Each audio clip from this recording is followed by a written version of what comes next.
بسم الله الرحمن الرحيم الحمد لله رب العالمين. Nabi dalam keinginan beliau mengawinkan Zainab yang mulia dengan Zaid bin Harisah itu hendak mengajarkan kepada masyarakat satu pelajaran yang praktis, yang dipraktekkan. Apa itu? Ihdinas siratal mustaqim siratal ladzina an'amta. Assalamualaikum warahmatullahi wabarakatuh. Alhamdulillahi alladzi hadana li hadza wa ma kunna linahtadiya lawla an hadana Allah. Asyhadu an la ilaha illallah wahdahu la syarika lah. Asyhadu anna Muhammadan 'abduhu wa rasuluhu alladzi la nabiyya ba'dahu. اللهم صل وسلم على هذا النبي الكريم سيد المرسلين إمام المتقين وعلى آله وأصحابه ومن تبعه بإحسان إلى يوم الدين. اللهم لا علم لنا إلا ما علمتنا. اللهم علمنا ما ينفعنا وانفعنا ما علمتنا إنك أنت العزيز الحكيم. فقال جل شأنه في الكتاب الكريم وهو أصدق القائلين وبيده يهتدي المهتدون. أعوذ بالله من الشيطان الرجيم. بسم الله الرحمن الرحيم. وآتوا النساء صدقاتهن نحلة فإن تبن لكم عن شيء منه نفسا فكلوه هنيئا مريئا. الحمد لله. Patut kita bersyukur berrahmat kepada Allah Subhanahu wa taala atas kesehatan, atas kesempatan. Alhamdulillahilladzi ahyana ba'dama amatana wa ilaihi nusyur. Segala puji bagi Allah yang telah menghidupkan kita setelah dimatikan dan hanya kepadanya kita akan kembali. Selawat dan salam kita sampaikan kepada junjungan alam baginda Rasulullah sallallahu alaihi wasallam, Sayyidil Mursalin, Imamil Muttaqin. Beliau yang telah mencontohkan bagaimana kehidupan termasuk dalam keluarga menjadi sakinah, mawaddah, warahmah. Maka dengan rahmat Allah Subhanahu wa taala patutlah kita untuk berkaca dan bercermin kepada keluarga baginda Rasulullah sallallahu alaihi wasallam yang pada kesempatan yang mulia ini kita akan membacakan salah satu di antara ummul mukminin yang bernama Zainab bintu Jahsh. Jemaah rahmati Allah, sering kita dengar namanya dalam kisah sejarah kehidupan baginda Rasulullah sallallahu alaihi wasallam. Beliau Zainab bintu Jahsh bin Rayyan bin Ya'mar al-Asadiyah. Beliau beribukan Umaymah bintu Abdul Muttalib. Tidak lain adalah bibi dari baginda Rasulullah sallallahu alaihi wasallam. Jemaah rahmati Allah, ibunda kita Ummul Mukminin, Allah Subhanahu wa taala berikan kepada beliau akhlak yang mulia. Karena jemaah rahmati Allah yang membangun keluarga itu, poin yang pertama adalah budi pekerti, akhlak suami dan istri. Dan jemaah rahmati Allah, wa baha'u tal'ah, kemampuan dan kecerdasan beliau. Oleh karena itu di antara wanita-wanita yang cantik pada waktu itu, beliau adalah Zainab bintu Jahsh. Cantik parasnya, secantik akhlaknya. Maka oleh karena itu jemaah rahmati Allah Subhanahu wa taala, itulah kelebihan-kelebihan yang beliau diberikan oleh Allah Subhanahu wa taala. Maka kelebihan yang lain adalah beliau adalah seorang perempuan yang taat kepada Allah Subhanahu wa taala, sehingga disebutkan annaha min allawati aslamna ma Rasulullah sallallahu alaihi wasallam fil ayyamil ula min ad-da'wah. Perempuan di antara yang pertama beliau masuk ke dalam Islam kepada Rasulullah sallallahu alaihi wasallam pada hari-hari pertama dakwahnya baginda sallallahu alaihi wasallam. Jemaah dirahmati Allah. Tapi kisah Zainab bintu Jahshin itu ada satu kisah lain yang penting untuk kita berikan catatan.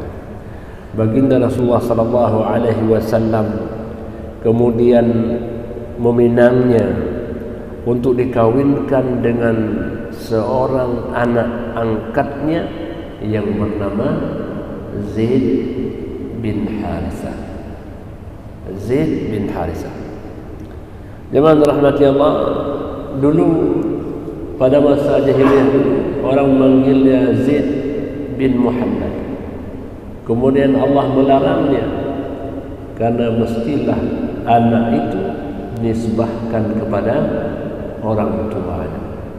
Maka kemudian tetaplah nama beliau Zaid bin Harithah, seorang pemuda yang tampan, pemuda yang akhlak budi pekerti yang bagus, dan dulu beliau adalah sebagai budak daripada Sayyidah Khadijah, kemudian disedekahkan kepada baginda Rasulullah sallallahu alaihi wasallam. Jemaah rahmati Allah, dalam pangkuan baginda sallallahu alaihi wasallam, Zaid orang yang biasa-biasa menjadi orang yang luar biasa. Punya ilmunya, banyak hikmahnya, banyak informasi keilmuannya, berkembang kecerdasannya, dan jemaah rahmatullah termasuk sahabat yang mulia. Bayangkan orang kalau sudah dengan Nabi sallallahu alaihi wasallam mesti akan berkembang ilmunya, berkembang akhlaknya, berkembang ibadahnya. Itulah kelebihan bersama Rasulullah sallallahu alaihi wasallam. Jadi oleh karena itu, di antara kelebihan sahabat Rasulullah adalah mereka akan tumbuh berkembang dari semua sudutnya. Jadi kalau kita punya teman, maka orang yang paling baik yang bisa menumbuh kembangkan temannya, bertambah cerdas orangnya, bertambah kuat ibadahnya. Itulah baginda Rasulullah sallallahu alaihi wasallam. Jemaah rahmati Allah, keinginan Rasulullah untuk mengawinkan Zaid bin Harithah, yang beliau adalah tentu awalnya sebagai budak, orang yang katakanlah kelas yang hina, hendak dikawinkan dengan perempuan yang mulia yang bernama Zainab bintu Jahshin, adalah tembok yang besar yang tidak biasa pada masa itu. Jemaah rahmati Allah, kenapa demikian? Lianna athar al-jahiliyah, karena dampak efek pada masa jahiliyah dulu membedakan antara manusia yang satu dengan manusia yang lainnya. Kemudian Islam datang menghadirkan satu konsep, inna akramakum indallahi atqakum. Sesungguhnya orang yang paling mulia di hadapan Allah bukan karena beda warna kulitnya, bukan karena lain-lainnya, tetapi karena ketakwaan kepada Allah Subhanahu wa taala. La fadla li 'arabiyyin wa la 'ajamiyyin illa bittaqwa. Tidak ada kelebihan orang Arab, orang Ajam kecuali karena ketakwaan kepada Allah Subhanahu wa taala. Ini konsep itulah yang dibawa oleh baginda Rasulullah sallallahu alaihi wasallam. Nabi sedang mengajarkan satu ilmu praktis. Ya, ini Nabi sedang mengajarkan. Maka dikatakan, lakin Rasulullah sallallahu alaihi wasallam arada an yu'allima an-nasa darsan 'amaliyyan. Nabi dalam keinginan beliau mengawinkan Zainab yang mulia dengan Zaid bin Harithah itu hendak mengajarkan kepada masyarakat satu pelajaran yang praktis, yang dipraktekkan. Apa itu? La farqa baina Arabiyyin wala Ajamiyyin illa bittaqwa. Tidak ada beda orang Arabkah, orang Ajamkah, kecuali karena nilai-nilai ketakwaan kepada Allah Subhanahu wa taala. Tidak kurang seorang Zaid bin Harithah dengan ilmunya, dengan ketakwaannya, dengan kesalehannya, dengan kedekatannya, kepada baginda Rasulullah sallallahu alaihi wasallam. Dalam kisah beliau pernah dijemput oleh ayahnya bin Harithah menjemput Ananda, karena ketika datang kepada baginda Rasulullah, ayahnya mengatakan, Muhammad itu Harithah itu Zaid itu adalah anak saya, izinkanlah dia untuk kembali ke pangkuan orang tuanya. Nabi katakan silahkan. Tapi ketika beliau bertemu dengan Zaid, apa kata ayahnya? Wahai anandaku, Muhammad luar biasa, telah diperbolehkan engkau untuk kembali ke kampung halamanmu. Tapi Zaid mengatakan, ayahanda, semua orang tahu kalau baginda adalah orang yang paling baik, dan aku tidak pernah pulang ke kampung halamannya. Aku lebih indah bersama Rasulullah sallallahu alaihi wasallam. Karena bagi Zaid bin Harithah, Rasulullah lebih dari segala-galanya. Tidak mau dijemput sama orang tuanya, beliau masih tetap ingin bersama Rasulullah sallallahu alaihi wasallam. Coba bayangkan, jadi baginda di atas kelembutan orang tuanya. Jemaah dirahmati Allah Subhanahu wa taala. Di sisi yang lain, jemaah dirahmati Allah, Zainab sebenarnya beliau tidak jatuh cinta kepada Zaid. Ya. Wa kadzalika ahluha, demikian pula keluarganya. Karena beliau mengetahui bahwa Zaid bin Harithah adalah beliau awalnya seorang budak. Tidaklah sekufu antara beliau dengan Zaid untuk dikawinkan. Zainab dan rahmati Allah zatul hasab wan nasab, orang yang punya kemuliaan, punya kehormatan, punya keturunan yang luar biasa. Maka kata baginda Rasulullah sallallahu alaihi wasallam kepada Zainab, radituhu laki, aku inginkan engkau hai Zainab untuk kukawinkan dengan Zaid bin Harithah. Ya, karena itu adalah ucapan Rasulullah, karena itulah keluar dari mulut Rasulullah sallallahu alaihi wasallam. Maka beliau mengatakan, ajabat lakinni la ardahu li nafsi wa ana ayyamun qaumiyun wa ibnatu ammatik. Beliau mengatakan, Zainab mengatakan, wahai Rasulullah, saya sebenarnya tidak nyaman diri saya. Saya ini adalah satu perempuan yang mulia. Saya ini adalah anak bibimu, wahai Rasulullah. Maka turunlah satu ayat yang sering kita dengarkan, wa ma kana lil mu'minin wa la mu'minatin idza qada Allahu wa rasuluhu amran an yakuna lahumul khiyarah min amrihim wa man ya'si Allaha wa rasulahu faqad dhalla dhalalan mubina. Ayat ini sudah mengajarkan kepada Zainab dan kita semua, dan tidaklah bagi orang yang beriman, baik laki-laki atau perempuan, ketika Allah dan Rasul yang memutuskan satu perkara, mengambil pilihan yang lain dari urusan mereka. Barang siapa orang yang bermaksiat kepada Allah dan Rasulnya, sungguh ia berada dalam kesesatan yang nyata. Ini adalah pilihan Allah, ini adalah pilihan Rasul, mengawinkan Zainab yang mulia dengan Zaid bin Harithah, orang yang biasa. Orang yang biasa secara secara adat begitu. Maka ketika mendengar ayat itu, jangan dirahmati Allah, Zainab dan keluarganya kemudian patuh akan putusan Allah dan putusan Rasulullah sallallahu alaihi wasallam. Sepakatlah mereka untuk kawinkan Zainab dengan Zaid bin Harithah. Jadi itu jemaah dirahmati Allah Subhanahu wa taala. Dan intinya adalah hilangnya perbedaan antara orang mulia dengan orang biasa, karena di hadapan Allah hanya ada nilai ketakwaan.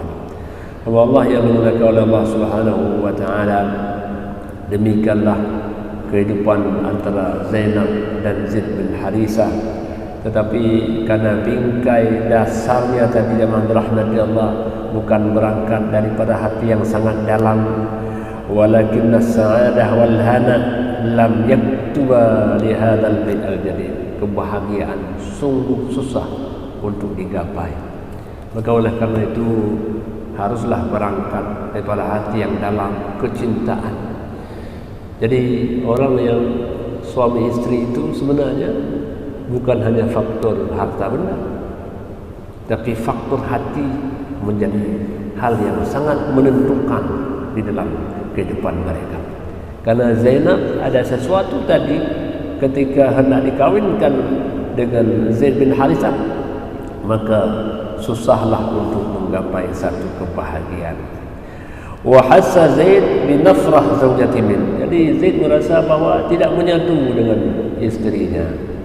Ada sedikit penghalang, walaupun mereka sudah berkeluarga, ada sedikit yang menjadi penghalang antara Zaid dengan Zainab bintu Jahash. Jemaah rahmati Allah, walau bagaimanapun malam berlalu, siang pun lewat, tetapi tidak menghasilkan satu kelembutan, kebahagiaan, mawaddah, warahmah. Dalam pada itu Zaid tidak mengambil keputusan sendiri. Beliau datang kepada baginda Rasulullah sallallahu alaihi wasallam.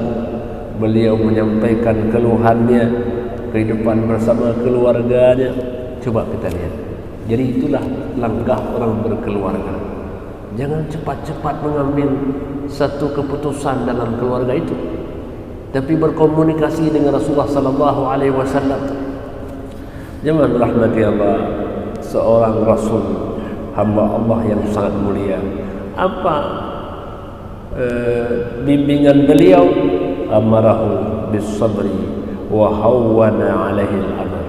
Beliau katakan, wahai Zaid, bersabarlah, karena obat kebahagiaan itu adalah kesabaran. Untuk menggapai kesuksesan itu, termasuk dalam keluarga, harus kita bersabar. Asa an takrahu syai'an, boleh jadi yang kita benci pada satu poin yang dimiliki oleh istri kita, boleh jadi di sana ada kebaikan yang banyak. Jadi oleh karena itu melewati badai dalam keluarga itu sangat penting. Karena apabila kita mampu melewati itu, insya-Allah di sebelah sana adalah pulau idaman, pulau sakinah, mawaddah, warahmah. Nah, kita kalau sudah di tengah lautan kan, nakhoda bilang, Bapak Ibu bersabar, insya-Allah badai pasti akan berlalu. Nah, inilah yang disampaikan Rasulullah kepada Zaid bin Harisah agar bersabar dalam melewati badai keluarganya. Ya, jemaah rahmati Allah, bersabarlah Zaid bin Harisah dalam beliau menghadapi istrinya Zainab. Hamba Allah yang dimuliakan oleh Allah Subhanahu wa taala, tapi di sini Allah hendak mengajarkan kepada kita satu pelajaran yang penting, yaitu babul musawat, pintu kesamaan. Tidak ada perbedaan antara Zainab bintu Jahshin dengan Zaid bin Harisah. Hamba Allah yang dimuliakan oleh Allah Subhanahu wa taala, dalam waktu berlalu tapi mereka merasakan bahwa bahtera keluarganya tidak akan sampai ke pintu kebahagiaan. Ya, tidak akan sampai ke pintu kebahagiaan. Maka oleh karena itu, jemaah rahmati Allah, ketika sudah diusahakan, didamaikan, kalau dalam bahasa Al-Quran, fab'asu hakaman min ahlihi wa hakaman min ahliha. Ya, kalau suami istri bertikai begitu, maka pihak suami mengirim satu utusan, pihak istri mengirim satu utusan. Mereka lah yang akan menegosiasikan bagaimana mendamaikan keluarga itu. Bila semua usaha ikhtiar sudah pula tidak tergapai, baru pintu terakhir yang bernama perceraian. Dan jemaah rahmat Allah, perceraian itu apa? Abghadul halali ila Allah at-talaq. Jadi sesuatu yang halal tapi amat dimurkai oleh Allah itu adalah pintu perceraian. Jadi memang halal tapi Allah tidak senang, Allah tidak suka kecuali tidak ada pintu yang lain. Maka oleh karena itu jemaah rahimahullah, selama ada cara, selama ada jalan, hendaklah kita hindari dari pintu yang Allah tidak menyenanginya. Karena orang yang bisa bertahan dalam keluarganya, dia sedang bersabar untuk membawa anggota yang ada dalam kapalnya ke pulau idaman kebahagiaan. Di sana ada anaknya, ada yang besar, ada yang kecil, ada yang masih 2 tahun, ada masih setahun. Mereka sangat mengharapkan bagaimana bahtera keluarga ini berlayar dengan baik. Senang sekali kalau anak-anak yang masih kecil, setahun, 2 tahun, 5 tahun itu senang kalau orang tuanya itu bersabar dalam melewati badai-badai keluarga itu. Jadi malah itu menjadi pengalaman yang unik, dan nanti akan menjadi sebuah cerita dia bagaimana dia pernah dulu naik kapal yang nakhodanya ibu bapanya, tapi luar biasa kemampuan keduanya karena mampu membawa kapal itu dengan penuh kesabaran dan selamat hingga sampai ke tujuan. Ini satu cerita yang menarik. Maka oleh karena itu jemaah rahmatullah, marilah kita menjaga keluarga kita agar menjadi kisah yang menarik bagi anak-anak kita di masa yang akan datang. InsyaAllah pada kesempatan yang lain kita akan lanjutkan. Hanya kepada Allah sajalah kita bermohon diri agar kita dapat menghadirkan keluarga yang sakinah, mawaddah, warahmah. Hadanallahu wa iyyakum ajma'in. Wassalamualaikum warahmatullahi wabarakatuh. وصل وسلم على سيدنا محمد في الآخرين وصل وسلم على سيدنا محمد في النبيين وصل وسلم على سيدنا محمد في المرسلين وصل وسلم على سيدنا محمد في الملأ الأعلى إلى يوم الدين وصل وسلم على سيدنا محمد وعلى آله وصحبه أجمعين. ولقد أشرت لنعت من أوصافه تحيي القلوب تهيج الأشجان والله قد أثنى عليه فما يساوي القول منا أو يكون ثنانا لكن حبا في السرائر قد دعا لمديح صفوة ربنا وحدانا وإذ امتزجنا بالمودة ها هنا نرفع أيدي فخرنا ورجانا للواحد الأحد العلي إلهنا متوسلين بمن إليه دعانا مختاره وحبيبه وصفيه زين الوجود به الإله حبانا يا ربنا يا ربنا يا ربنا بالمصطفى اقبلنا أجب دعوانا أنت لنا يا ذخرنا في هذه الدنيا وفي أخرانا أصلح لنا الأحوال واغفر ذنبنا ولا تؤاخذ رب إن أخطانا واسلك بنا في نهج طه المصطفى ثبت على قدم الحبيب خطانا أرنا بفضل منك طلعة أحمد في بهجة عين الرضا ترعانا واربط به في كل حال حبلنا وحبال من ودى ومن والانا والمحسنين ومن أجاب نداءنا وذوي الحقوق وطالبا أوصانا والحاضرين وساعيا في جمعنا ها نحن بين يديك أنت ترانا ولقد رجوناك فحقق سؤلنا واسمع بفضلك يا سمع دعانا وانصر بنا سنة طه في بقاع الأرض واقمع كل من عادانا وانظر إلينا واسقنا كأس الهنا واشفي وعاف عاجلا مرضانا واقضي لنا الحاجات وأحسن ختمنا عند الممات وأصلح عقبانا يا ربي واجمعنا وأحبابا لنا في دارك الفردوس يا رجوانا. يا ربي واجمعنا وأحبابا لنا في دارك الفردوس يا رجوانا. يا ربي واجمعنا وأحبابا لنا في دارك الفردوس يا رجوانا. بالمصطفى صل عليه وآله ما حركت ريح الصبا أغصانا. سبحان ربك رب العزة عما يصفون وسلام على المرسلين والحمد لله رب العالمين.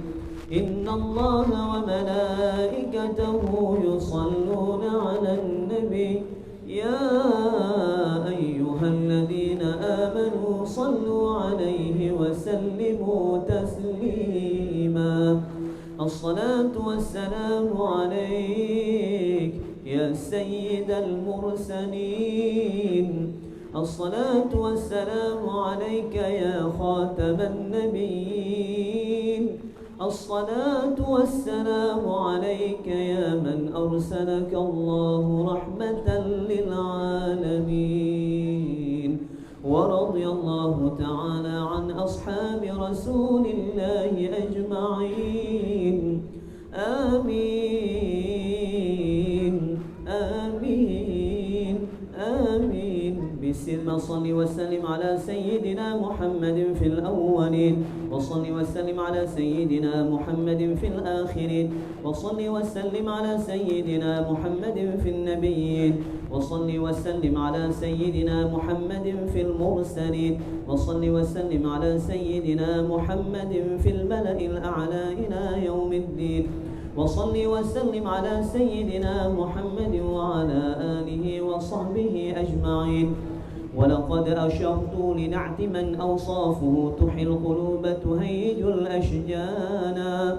والله قد أثنى عليه فما يساوي القول منا أو يكون ثنانا. لكن حبا في السرائر قد دعا لمديح صفوة ربنا وحدانا. وإذ امتزجنا بالمودة هاهنا نرفع أيدي فخرنا ورجانا. للواحد الأحد العلي إلهنا متوسلين بمن إليه دعانا. مختاره وحبيبه وصفيه زين